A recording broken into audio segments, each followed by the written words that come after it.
3 de outubro de 2025. Enquanto o rover Perseverance da NASA registra discretamente uma pilha de 20 imagens do céu marciano, o único indício de 3I Atlas, um visitante interestelar confirmado, surge como uma mancha vaga e incerta precisamente no local previsto.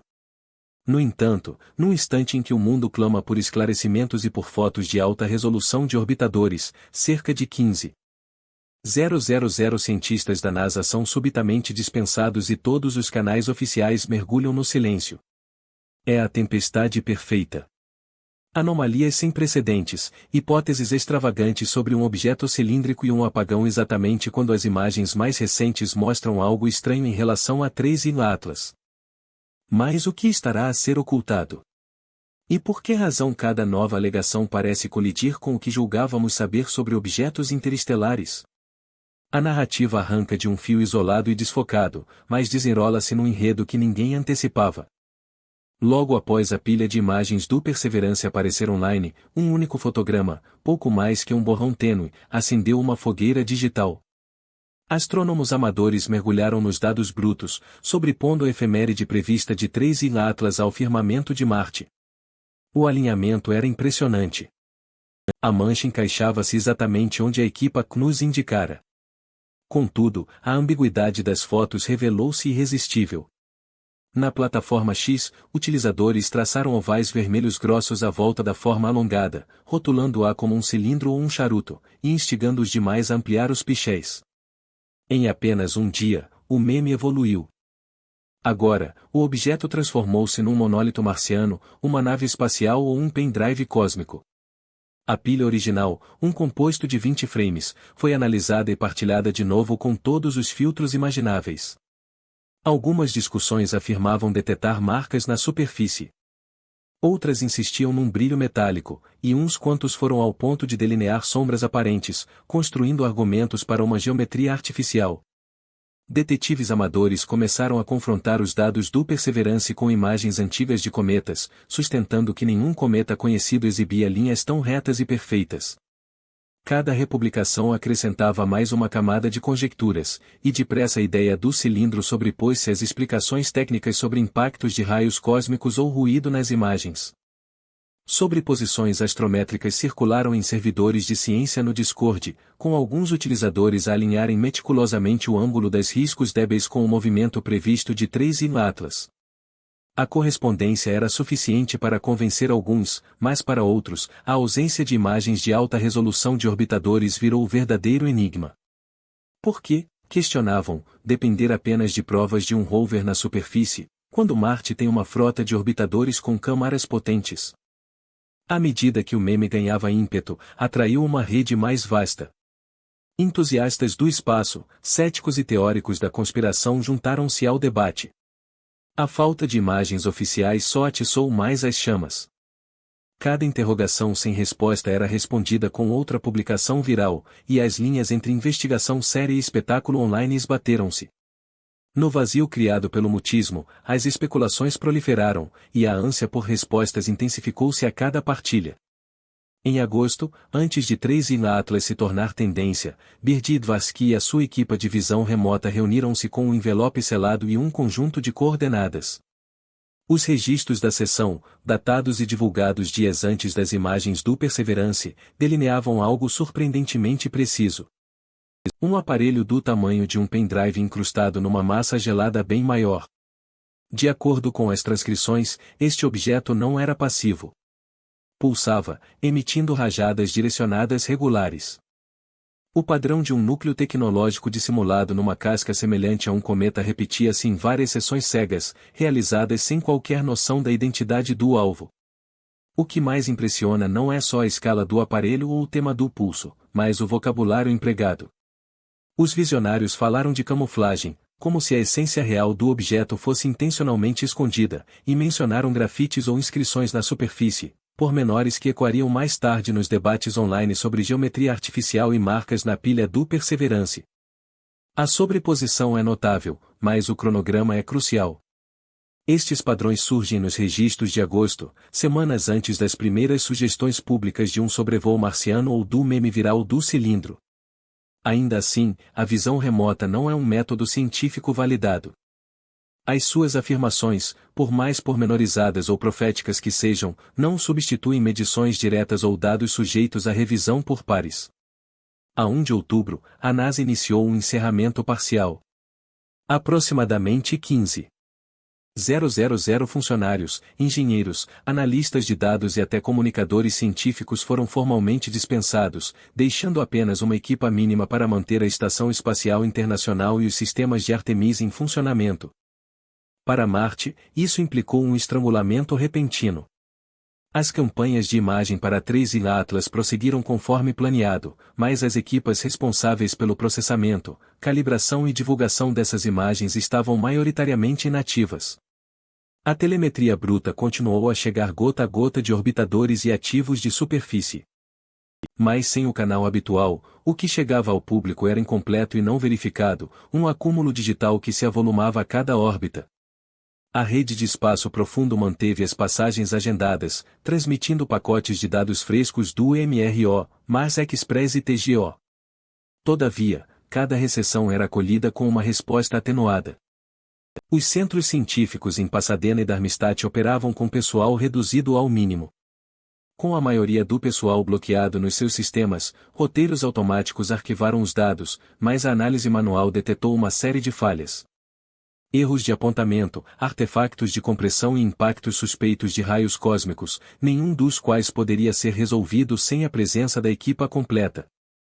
A ESA confirmou que as operações do Mars Express e do TGO correram bem, mas reteve a divulgação pública, invocando a necessidade de verificações cruzadas entre agências e exame de artefactos. O resultado foi um vazio rapidamente preenchido por conjecturas e descontentamento. Nessa brecha surgiu a AVI Lobo, cujas intervenções nos mídias se tornaram um foco de apelo à transparência.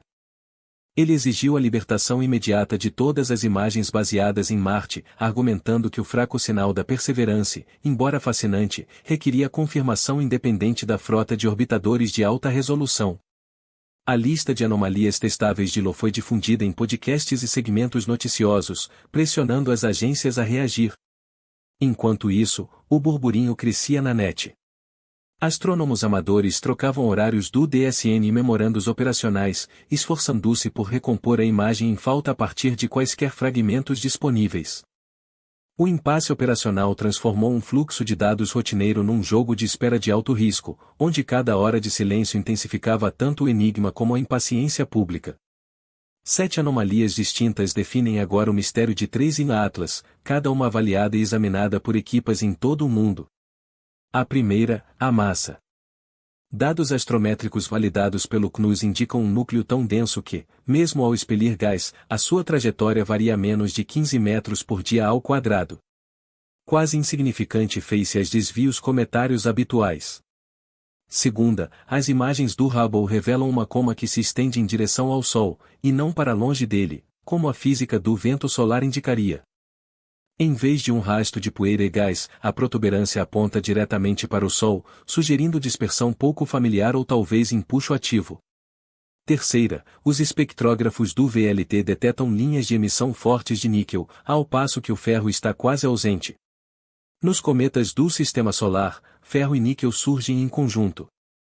Contudo, aqui o níquel prevalece, uma assinatura química que evoca mais resíduos industriais do que detritos cósmicos. Verificações laboratoriais confirmam a proporção, mas nenhum processo conhecido a explica. A polarimetria introduz a quarta anomalia. Num ângulo de fase de 7 graus, as medições de polarização atingem menos 2,77% com uma inversão perto de 17 graus, bem fora da norma para cometas catalogados. Várias equipas marcam estas leituras como excepcionais, resistindo à classificação. Quinta, a órbita 3 e Atlas segue uma inclinação próxima de zero, colando-se ao plano da eclíptica e traçando um percurso para encontros próximos com Vênus, Marte, se as previsões se mantiverem, Júpiter, tudo num único trânsito solar. Tal trajetória de baixa inclinação é estatisticamente rara para um objeto interestelar. Sexta, o momento. Cálculos efemérides mostram que a aproximação do objeto coincide com conjunções planetárias em sucessão rápida.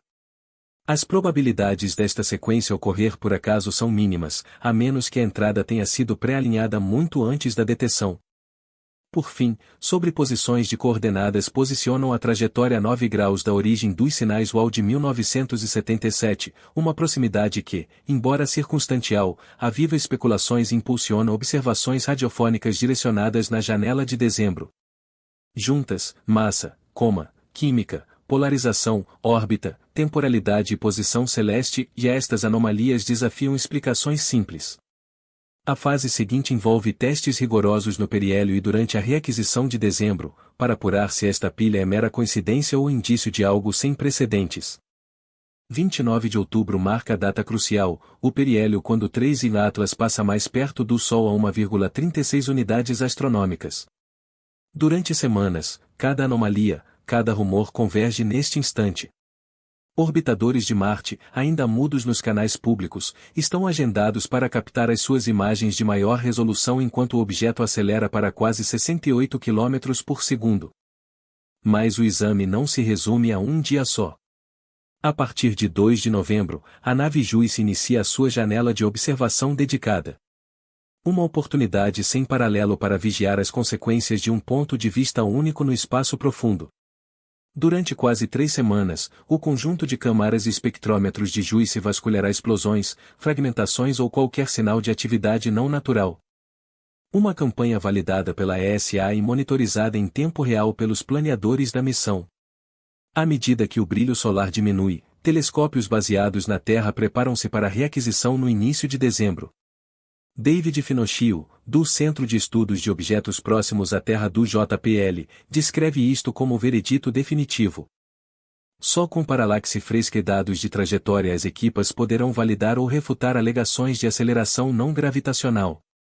19 de dezembro, quando 3 Atlas faz a sua aproximação mais próxima à Terra 1,88 unidades astronômicas, é o posto de controlo final. Uma rede global de observatórios, pratos radiofônicos e astrônomos amadores pronta para registrar o resultado. O calendário está traçado. Cada data adiciona uma camada nova de provas testáveis, levando a narrativa da especulação para a medição.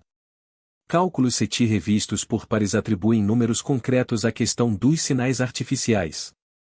Para reproduzir um farol radiofônico da classe UAU a partir das bordas e ter a cerca de 600 unidades astronômicas do Sistema Solar, um emissor precisaria de emitir pelo menos 1 megawatt de potência, por vezes bem mais. Isso equivale ao consumo energético de uma pequena cidade, concentrado num feixe estreito e direcionado com exatidão. Para qualquer corpo gelado a variar pelo espaço profundo, esta exigência parece improvável sem uma fonte de energia óbvia e detetável. Nenhum cometa, asteroide ou processo natural conhecido se aproxima de produzir esse tipo de energia de rádio direcionada. As discussões sobre probabilidades em torno dos 3 Atlas baseiam-se agora em como avaliar o conjunto de anomalias. Massa, química do níquel, como a virada para o Sol, alinhamento orbital. Analistas bayesianos partem de uma probabilidade inicial minúscula para origem artificial, inferior a 1 em 1 milhão, e questionam se cada nova discrepância é realmente independente. Se for, as probabilidades alteram-se de forma radical. Caso contrário, o argumento mantém-se fraco. Investigadores mainstream de SETI alertam contra a multiplicação de improbabilidades sem separação clara. 7 peculiaridades num só objeto são impressionantes, mas a menos que cada uma seja real e não relacionada, as odds cumulativas mal se mexem. Por enquanto, o único medidor de confiança honesto fica fixado em um não impossível, mas ainda não convincente. A próxima leva de dados decidirá se se trata de uma anomalia cósmica ou algo que reformula por completo as probabilidades. O microasteroide 2025TF passou a escassos 419 km da Antártida 2 de outubro. Mídia entre 1 e 3 metros de largura. Pequeno em termos cósmicos, mas perto o suficiente para roçar o limiar do desastre. O alerta chegou tarde demais. 6 horas e meia após a aproximação máxima, o Centro de Planetas Menores confirmou a passagem com cálculos orbitais tão incertos que mereceram um código de condição 7 em 9. Sem avisos, sem rastreio, apenas um visitante silencioso e veloz. Equipas de defesa planetária ficam a calcular as probabilidades. Quantos mais passam despercebidos?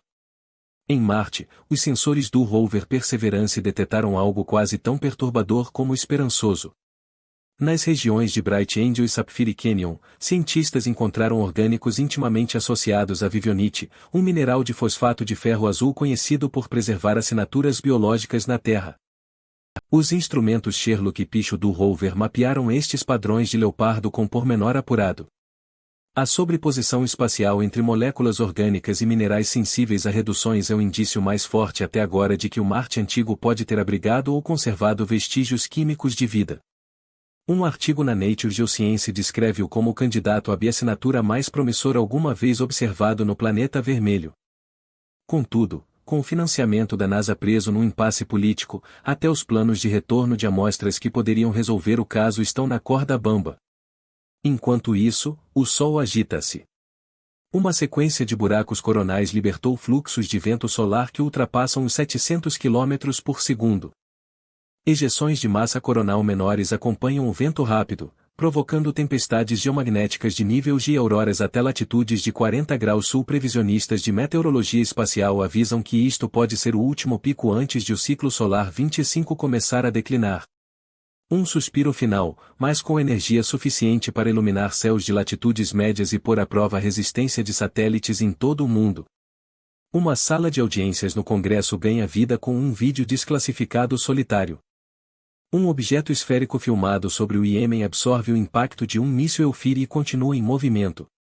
A resposta oficial é o silêncio.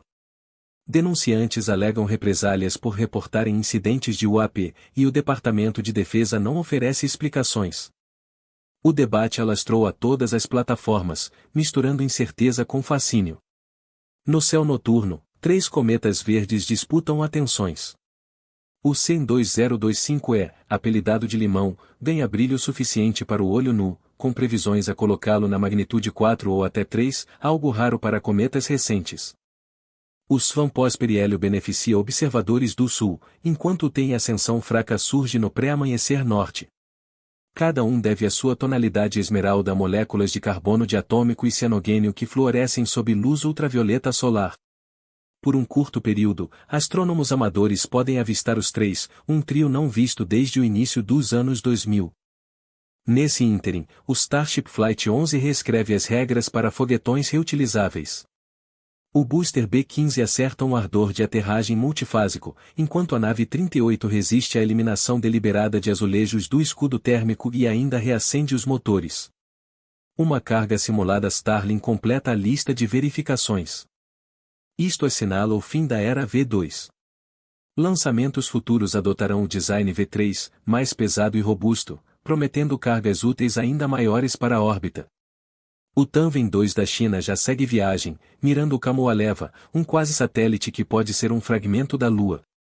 Após recolher amostras, a sonda desviará para 311P, um asteroide ativo numa missão dupla de década que une ciência lunar à exploração cometária. Ainda assim, estes êxitos desenrolam-se num pano de fundo de riscos institucionais.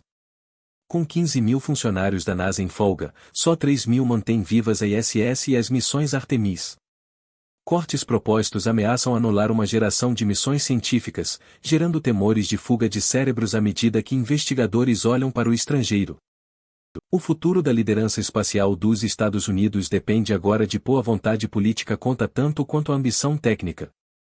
No dia 3 de outubro de 2025, a Perseverance registrou uma mancha tênue na posição prevista do 3 Inteligência Artificial uma Atlas durante a sua aproximação mais próxima a Marte, a 29 milhões de quilômetros de distância, ao passo que mais de 15,000 funcionários da NASA estavam em licença sem vencimento, o que impediu a divulgação de imagens de alta resolução obtidas por orbitadores. As equipas científicas registraram 7 anomalias principais, uma coma rica em dióxido de carbono, níquel sem ferro no gás, uma extensão de luz virada para o Sol e um ângulo de polarização invulgar. Apesar destas descobertas, persistem questões fundamentais.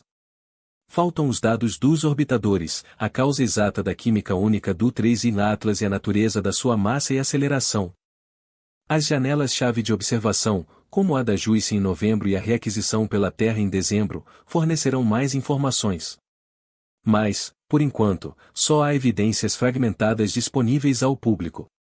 A narrativa do 3I na Atlas continua a desenrolar-se, influenciada tanto pela ciência rigorosa como por incertezas operacionais. Até que sejam divulgadas as próximas imagens e espectros, o objeto mantém-se como uma rara interseção entre surpresa cósmica e silêncio institucional.